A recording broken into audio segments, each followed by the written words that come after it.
So, welcome back, students. And in the last topic and last video, we have discussed about the sociological development or the patterns of sociological evolution in the world as well as in India. हमने पिछले video में ये देखा कि किस तरीके से sociology subject और सोशल साइंस के इस स्ट्रीम सोशियोलॉजी का पूरी दुनिया में और इंडिया में किस तरीके से धीरे धीरे इसका एक्सपेंशन हुआ और आज ये एक मेन सब्जेक्ट के फॉर्म में सभी यूनिवर्सिटीज़ में और दुनिया भर के तमाम देशों में आज ये सब्जेक्ट पढ़ाया जा रहा है। अब आज का जो टॉपिक है वो हम लोग लेंगे, आप एनसीईआरटी की बुक में अपनी जाइए और पेज नंबर 15 में देखेंगे। पेज नंबर 15 में ये टॉपिक है the scope of sociology and its relationship to other social science disciplines. Sociology का स्कोप क्या है, हम लोग इस सब्जेक्ट में किन किन चीज़ों की स्टडी करेंगे, लिमिटेशन क्या है इसकी, और ये किन विषयों को अपने आप में समाहित करता है, और साथ ही साथ सोशियोलॉजी सब्जेक्ट का सोशल साइंस के अदर जो सब्जेक्ट हैं, विषय हैं, चाहे वो हिस्ट्री हो, जियोग्राफी हो, इकोनॉमिक्स या पॉलिटिक्स हो, उनसे इसका क्या रिलेशन है, क्या संबंध है। सोशियोलॉजी का सोशल साइंस के अदर सब्जेक्ट के साथ में क्या रिलेशन है, उसकी स्टडी भी हम लोग इस टॉपिक में और इस कंटेंट में करेंगे। तो सबसे पहले मैं आपको फिर से याद दिला देना चाहता हूँ कि आप रेगुलरली एनसीईआरटी बुक के 1-2 पेज की रीडिंग ज़रूर करें। रीडिंग के साथ साथ में आपके माइंड में अगर कोई क्वेश्चन आ रहा है, आपको किसी टॉपिक से रिलेटेड कोई प्रॉब्लम आ रही है, तो आप उसके लिए मुझे डायरेक्ट कॉल कर सकते हैं, मैसेज कर सकते हैं व्हाट्सएप नंबर पर, और हम आपके साथ में डायरेक्टली कनेक्ट होंगे और आपकी जो भी प्रॉब्लम है या किसी टॉपिक की रीडिंग के टाइम में आपको अगर वो मैटर समझ में नहीं आ रहा है, पूरा टॉपिक या थोड़ा बहुत पार्ट, तो आप उसके लिए मुझसे कांटेक्ट कर सकते हैं। लेकिन आपको सभी टॉपिक को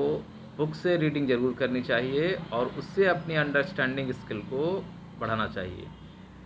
चैप्टर रीडिंग और बुक रीडिंग के साथ साथ आपको जो भी टॉपिक, जो कंटेंट सामने दिख रहा है, उस पर अपनी थिंकिंग स्किल का और जो आपके पास में प्रीवियस नॉलेज है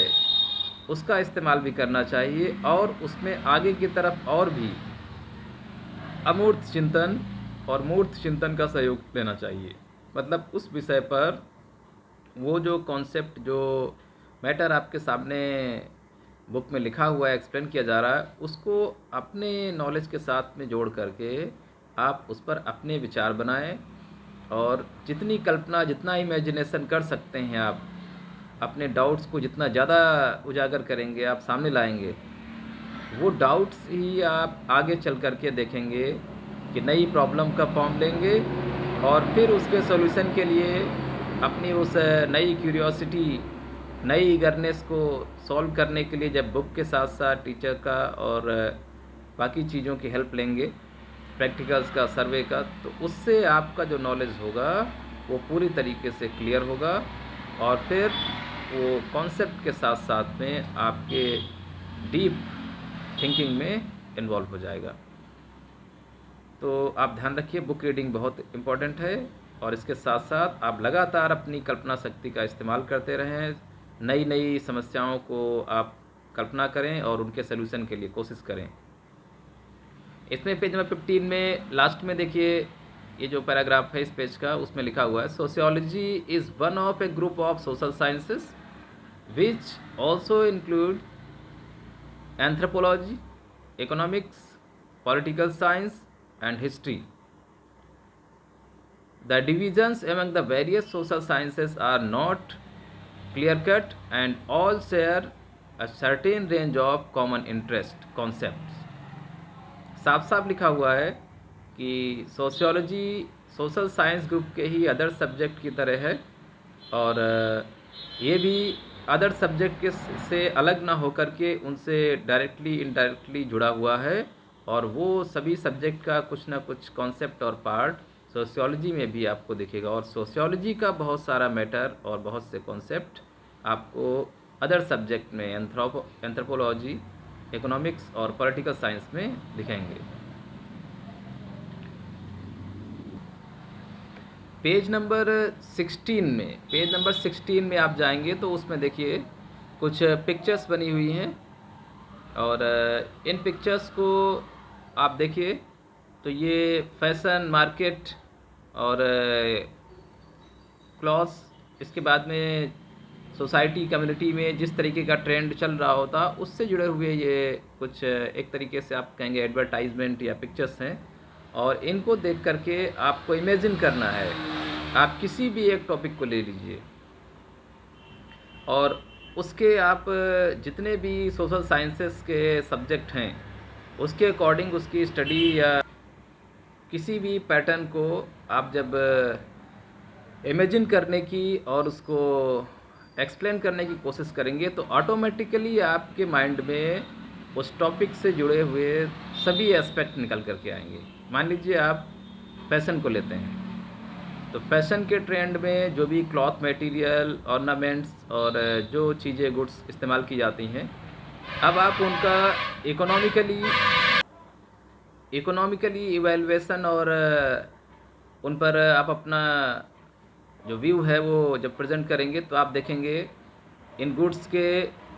रेट्स की बात आती है, उनकी क्वालिटी की बात आती है, क्वांटिटी की बात आती है, और इकॉनमी से जुड़े हुए जितने भी पॉइंट हैं वो आपके माइंड में आ जाएंगे। ये चीज़ सस्ती है, वो महंगी है, और इसका रेट यहाँ पर कम है, उस मार्केट में ज़्यादा है। ठीक है, इस ब्रांड की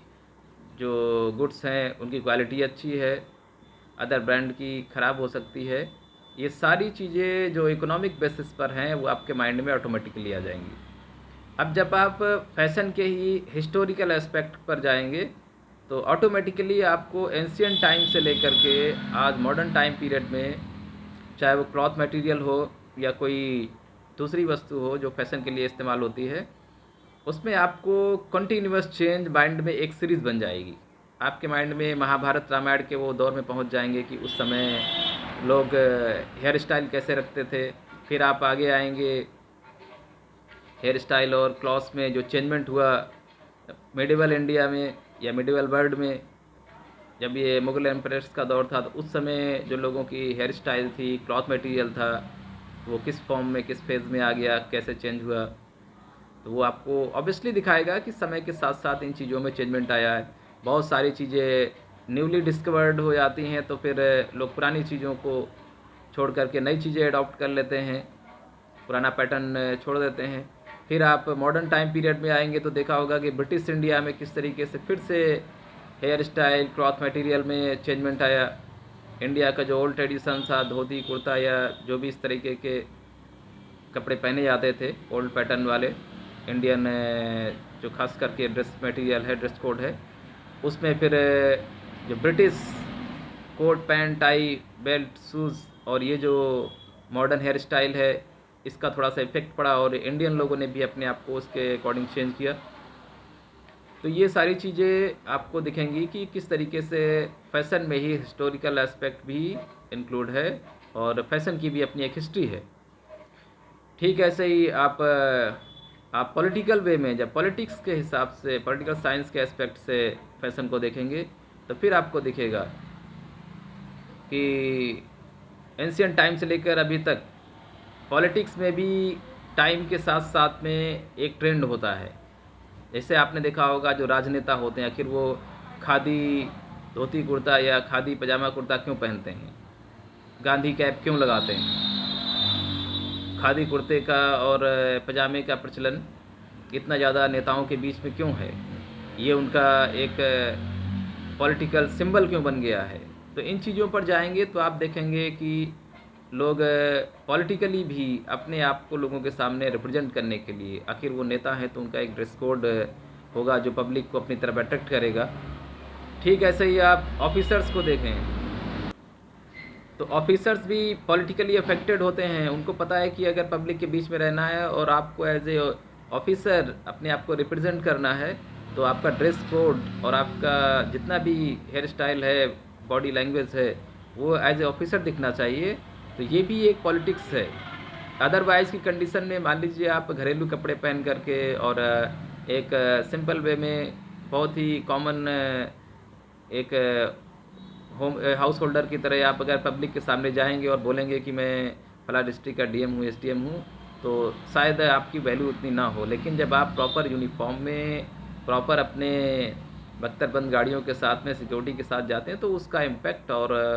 जो वर्किंग है आपकी ऑटोमेटिकली उसकी स्पीड बढ़ जाती है, उसका इफ़ेक्ट अलग होता है। तो आप देख रहे हैं कि फैशन के फील्ड में भी पॉलिटिक्स और पॉलिटिकल जो एस्पेक्ट है वो भी वर्क करते हैं। आप देखते होंगे कि ये एक तरीके के फैशन पॉलिटिक्स ही है, इसको आप डायरेक्टली नाम दे सकते हैं, फैशन पॉलिटिक्स। जब प्रधानमंत्री जनता के बीच में आते हैं, संबोधित करते हैं, किसी रैली को संबोधित करते हैं, तो वो एक आपने देखा होगा कि जो उस स्टेट का या उस एरिया का ट्रेंड होता है, क्लॉथ्स का ड्रेस कोड है, चाहे वो अगर राजस्थान में हो रहा तो राजस्थानी कपड़े पहनना, वो पगड़ी लगाना। अगर हिमाचल में किसी पहाड़ी क्षेत्र में हो रहा तो वहाँ की जो पहाड़ी टोपी है उसका इस्तेमाल करना। और ठीक वैसे ही अगर उत्तर भारत के किसी उत्तर प्रदेश, बिहार में हो रहा तो कुर्ते पजामे का इस्तेमाल करना। ये नेता लोग या जो लीडर हैं नेशनल लेवल के, वो इस्तेमाल करते हैं। ये क्या है, एक पॉलिटिकल गेम प्लान है जिसके तहत वो जनता के साथ अटैच होने की कोशिश करते हैं। अब वही मंत्री या नेता जब फॉरेन जाता है, मान लिया वो ब्रिटेन जा रहा है या अमेरिका जा रहा है, तो वो फिर वहाँ के क्लॉथ मटेरियल को, वहाँ के ड्रेस कोड को अडॉप्ट करता है, उस तरह की हेयर स्टाइल रख लेता है, कोट पैंट और सूट बूट उस तरह का पहन लेता है, जिससे वहाँ की सोसाइटी कम्युनिटी में वो फिट हो सके, एडजस्ट हो सके। तो ये क्या है, फैशन पॉलिटिक्स है। तो ऐसे ही आप किसी भी एक मैटर को, किसी भी एक टॉपिक को जब लेंगे तो सोशियोलॉजी, सोशल साइंस के सभी एस्पेक्ट में वो अपने अपने फॉर्म में, अपने अपने कॉन्सेप्ट में नज़र आता है। तो आप कहने का मतलब है कि कोई भी सोशल साइंस का ऐसा इश्यू, ऐसा मैटर जो आपको दिख रहा है कहीं पर, आप उस पर जब सोचने बैठते हैं, उस पर डिस्कशन डिबेट करते हैं, तो सोशल साइंसेस के जितने भी सब्जेक्ट हैं वो उसके किसी ना किसी फॉर्म में अपने कनेक्शन को रिप्रेजेंट करते हैं। तो इसी के साथ अब हम लोग नेक्स्ट टॉपिक में वन बाय वन सब्जेक्ट को लेंगे और उसका सोशियोलॉजी से कनेक्शन देखेंगे कैसे बनता है।